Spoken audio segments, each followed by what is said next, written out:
1 दिसंबर 2006 को भारतीय टीम ने अपना पहला T20 मैच खेला था। आज उस टीम के सारे खिलाड़ी क्रिकेट की दुनिया को अलविदा कह चुके हैं, सिवाय एक के।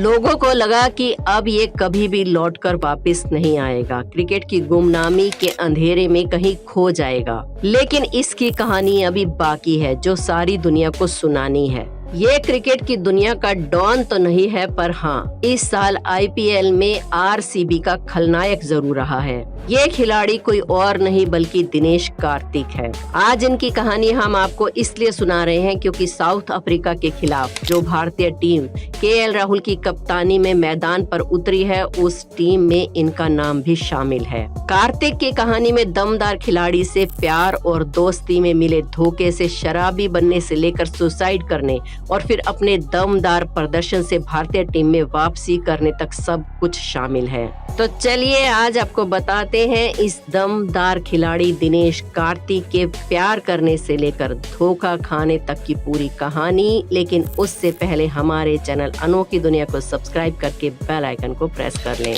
साल 2004 के सितंबर में दिनेश कार्तिक नाम का युवा विकेटकीपर ने भारतीय टीम में अपना डेब्यू किया।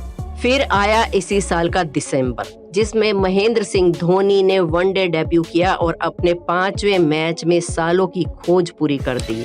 अब ना राहुल द्रविड़ ग्लव्स पहनकर दिखाई देते थे और ना ही हर रोज कोई विकेट के पीछे नया चेहरा दिखाई देता था। अब बचे हुए भारतीय विकेटकीपर की तरह कार्तिक भी डोमेस्टिक क्रिकेट तक ही सीमित रह गए थे। इन 18 सालों में कार्तिक कई बार टीम इंडिया से बाहर हुए और तकरीबन हर बार बाहर होने के कुछ वक्त बाद उन्होंने बेहतरीन वापसी की। इन्होंने अपने बल्ले से ऐसा धमाल मचाया कि लोग सीधे बोल रहे हैं, भले ही रोहित विराट को बिठा लो, लेकिन कार्तिक जरूर इस साल T20 वर्ल्ड कप खेलेंगे। अब ये तो थी कार्तिक के करियर की बात, लेकिन आपने फेसबुक पर ये बात जरूर पढ़ी होगी या देखी होगी कि कार्तिक असल में आशिकी 2 के RJ हैं और दीपिका आरोही है। प्यार के चक्कर में करियर खराब किया, फिर नशेड़ी हो गए और फिर सुसाइड वाली स्टोरी। अब ये किस्सा भावुक है और अच्छा भी लगता है, इसलिए इस पर यकीन करने का दिल तो बहुत करता है। लेकिन हकीकत क्या है वो देखने के लिए आपको लेकर चलते हैं पिछले वक्त में और कार्तिक के करियर की शुरुआत में। 2004 में डेब्यू के बाद दिनेश कार्तिक इंडियन टीम के अंदर बाहर होते रहे। इस बीच कार्तिक ने 2007 में तकरीबन 22 साल की उम्र में अपने बचपन की दोस्त निकिता वंजारा से शादी कर ली। कहते हैं कि ये अरेंज मैरिज थी और दोनों के पिता एक अच्छे दोस्त थे और उन्होंने पुरानी हिंदी फिल्मों की तरह इस दोस्ती को रिश्तेदारी में बदल दिया। दिनेश और नितिका की शादी हो गई, सब सही चल रहा था। क्रिक इन्फो के मुताबिक दिनेश को पहली बार साल 2009 में लिस्ट A में तमिलनाडु की कप्तानी मिली। लिस्ट A माने 50 ओवर वाला मैच। तमिलनाडु टीम के ओपनर मुरली विजय और दिनेश कार्तिक अच्छे दोस्त थे और इसी दोस्ती में कार्तिक ने नितिका और विजय की मुलाकात करा दी। दोनों मिलने लगे, फिर प्यार में पड़ गए। अब जब दिनेश को साल 2012 में इस बारे में पता चला तो उन्होंने अपने स्वभाव के मुताबिक बिना हंगामा किए नितिका को तलाक दे दिया। तलाक के वक्त नितिका प्रेग्नेंट थी और सबसे बुरी बात जो दिनेश को लगी वो ये थी कि ये बच्चा दिनेश का नहीं बल्कि मुरली विजय का था। और इस धोखे से कार्तिक को बुरा तो लगना ही था, क्योंकि आखिर वो भी इंसान ही है। हालांकि इसके बाद ना तो वो शराबी ही बने जैसा कि सोशल मीडिया पर दावा किया जा रहा है और ना ही उन्हें इसके चलते टीम से बाहर किया गया। टीम इंडिया में जो दूसरे विकेटकीपर की जगह सालों से नहीं थी, उसकी वजह थे धोनी। साल 2007 के वनडे कप से ठीक पहले चीफ सेलेक्टर अजीत वाडेकर ने चिल्ला कर कहा था कि धोनी है, हमें दूसरा विकेटकीपर नहीं चाहिए। जरूरत पड़ी तो द्रविड़ संभाल लेंगे, प्योर बैट्समैन के रूप में हमें कार्तिक नहीं चाहिए। हमारे पास बहुत बल्लेबाज हैं। अब बात कार्तिक से तमिलनाडु की कप्तानी छीनने की करें तो एक वायरल पोस्ट के मुताबिक ये कप्तानी कार्तिक से छीनकर 2012 में मुरली विजय को दे दी गई। लेकिन हकीकत की दुनिया में कप्तानी मिली थी लक्ष्मीपति बालाजी को। जी हाँ, वही बालाजी जो मुस्कुराकर छक्के मारने के लिए पूरे पाकिस्तान में फेमस थे। अब बात करें दिनेश कार्तिक के IPL से बाहर होने की, तो वो साल 2008 से लगातार IPL खेल रहे हैं। एक बार जरूर उन्हें लगा था कि शायद उनका करियर अब खत्म हो जाएगा, लेकिन तभी उनके शुरुआती दिनों के दोस्त अभिषेक नायर सीन में वापस आ गए। 2018 में नायर ने कहा कि एक ऐसा पल आया जिसने मुझे और दिनेश को एक साथ कर दिया। वो 2-3 साल पहले का IPL ऑक्शन था।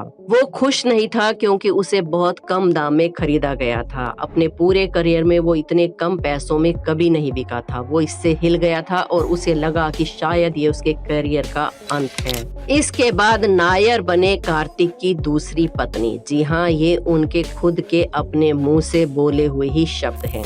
नायर ने कार्तिक के साथ हजारों किलोमीटर का सफर तय किया, देश भर के अलग अलग मैदान में गए, सैकड़ों युवा क्रिकेटर्स के साथ मिलकर प्रैक्टिस की और फिर कार्तिक बने वो कार्तिक जिनके आज हम सब फैन हैं। अब बात करते हैं उस कार्तिक की जिसके बारे में लोग कह रहे हैं कि वो फिटनेस से काफी दूर हो चुके हैं, बर्बाद हो रहे हैं, आत्महत्या की बात सोच रहे हैं। तो आपको बता दें कि ये सच नहीं है। कार्तिक शुरू से लेकर अब तक इंडियन क्रिकेट टीम के सबसे फिट प्लेयर्स में से एक हैं और अब ये बात रॉबिन सिंह ने भी कही है। अब बात करते हैं जिम में हुई दीपिका और कार्तिक की पहली मुलाकात के बारे में। अपने रिश्ते की शुरुआत के बारे में दीपिका ने मिस फील्ड सीजन 1 में एपिसोड 2 में कहा था कि मेरा परिवार, खास तौर से मेरी माँ दिनेश और उनके परिवार को जानती थी, क्योंकि मेरी माँ एक ट्रैवल एजेंसी चलाती थी जहां दिनेश और उसकी माँ अक्सर टिकट बुक करवाया करते थे, इसलिए मैं हमेशा से उन्हें जानती थी। मुझे पता था कि वो कौन है और फिर एक दिन ऐसे ही उसने मुझे मैसेज किया, चलो डिनर पर मिलते हैं। इस मैसेज में कोई हाय हेलो नहीं था। दिनेश एकदम टू द पॉइंट है और फिर मैंने मना कर दिया। ऐसा 5-6 बार हुआ। वो मुझे बुलाता रहा और मैं मना करती रही। मैं कभी कहती कि मैं जिम में हूँ तो कभी कहती कि मैं ट्रैवल कर रही हूँ। फिर उसने मुझे कहा कि जब तुम चेन्नई वापस आओगी तो हम मिलेंगे। मैंने कहा कि मैं अभी तो चेन्नई में ही हूँ, लेकिन कल ऑस्ट्रेलिया के लिए जा रही हूँ, इसलिए नहीं मिल सकती। हम दोनों एक ही जिम में ट्रेनिंग करते थे और मैंने असल में कभी भी दिनेश को जिम में नहीं देखा था, क्योंकि मैं सुबह 6 बजे जिम करती थी और दिनेश का टाइम अलग था। फिर जब मैं अगले दिन सुबह 6 बजे जिम पहुंची तो वो मुझे वहां मिला, क्योंकि वो सिर्फ मुझे ही वहां देखने के लिए आया था। उसने मुझसे पूछा, अरे तुम्हारी फ्लाइट का क्या हुआ? जवाब में मैंने बोला कि मैंने ट्रिप कैंसिल कर दी है। फिर तमाम बहाने बनाने के बाद आखिरकार दीपिका कार्तिक से मिलने को तैयार हो गई और फिर देखते ही देखते 1 घंटे की मुलाकात का समय 4 घंटे में बदल गया और फिर जीवन भर का साथ बन गया। कार्तिक ने दीपिका को बहुत लंबे समय तक चेस किया, तब कहीं जाकर उसके साथ थोड़ा वक्त बिता पाए और फिर डिवोर्स के 3 साल के बाद 2015 में दोनों ने शादी कर ली। अब दीपिका ना तो आरोही थी और ना ही कार्तिक आरजे। कार्तिक को ना ही किसी काउंसलिंग की जरूरत पड़ी, बल्कि कार्तिक ने अपने पूरे होशो हवास में दीपिका के साथ रिश्ते की शुरुआत की। दीपिका ने जुड़वा बच्चों को जन्म देने के बाद 6 महीने के भीतर ही वर्ल्ड चैंपियनशिप गोल्ड जीत ली और कार्तिक भी इस साल काफी कमाल की फॉर्म में रहे। आपको क्या लगता है, कार्तिक इस वर्ल्ड कप में अपना धमाल मचा पाएंगे या नहीं? हमें कमेंट्स में जरूर बताएं। हमारे चैनल अनोखी दुनिया को सब्सक्राइब करके बेल आइकन को प्रेस कर लें।